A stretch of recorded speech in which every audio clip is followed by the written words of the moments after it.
যে দুনিয়ার জীবনকে প্রাধান্য দেওয়া যাবে না। দুনিয়ার জীবনের প্রতিটা কাজ আপনি একটা উদ্দেশ্যই করবেন, সেটা হচ্ছে আল্লাহর সন্তুষ্টি। বিয়ে শাদী করেছি কেন? আল্লাহর জন্যে। পরিবার গঠন করেছি কেন? আল্লাহর জন্যে। দিন শিখেছি কেন? ইলম শিখেছি কেন? আল্লাহর জন্যে। চাকরি কেন করি? আল্লাহর জন্যে। প্রতিটা কাজ ইবাদত হবে যদি আপনি মুহাম্মদ সাল্লাল্লাহু আলাইহি ওয়াসাল্লামের তরিকা মেনে চলেন। শুধুমাত্র ইবাদত করার জন্যই আল্লাহ পাক জিন এবং মানুষ জাতিকে সৃষ্টি করেছেন। আপনাকে আল্লাহ পাক এই হায়াতটা দিয়েছেন। এখন বাকি সময়টা চিন্তা করেন, আগামী 30-40 বছর কিভাবে কাটাতে চান? দুনিয়ার জন্য বাঁচবেন না আল্লাহর জন্য বাঁচবেন?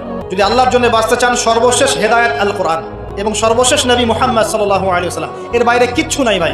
সারা দুনিয়ার মানুষ মিলে যদি বলে যে কোরআন সুন্নাহর মধ্যে আছে সুদ হারাম, কিন্তু সুদ হালাল, হালাল হালাল, কোশ্চিনকালে হালাল হবে না।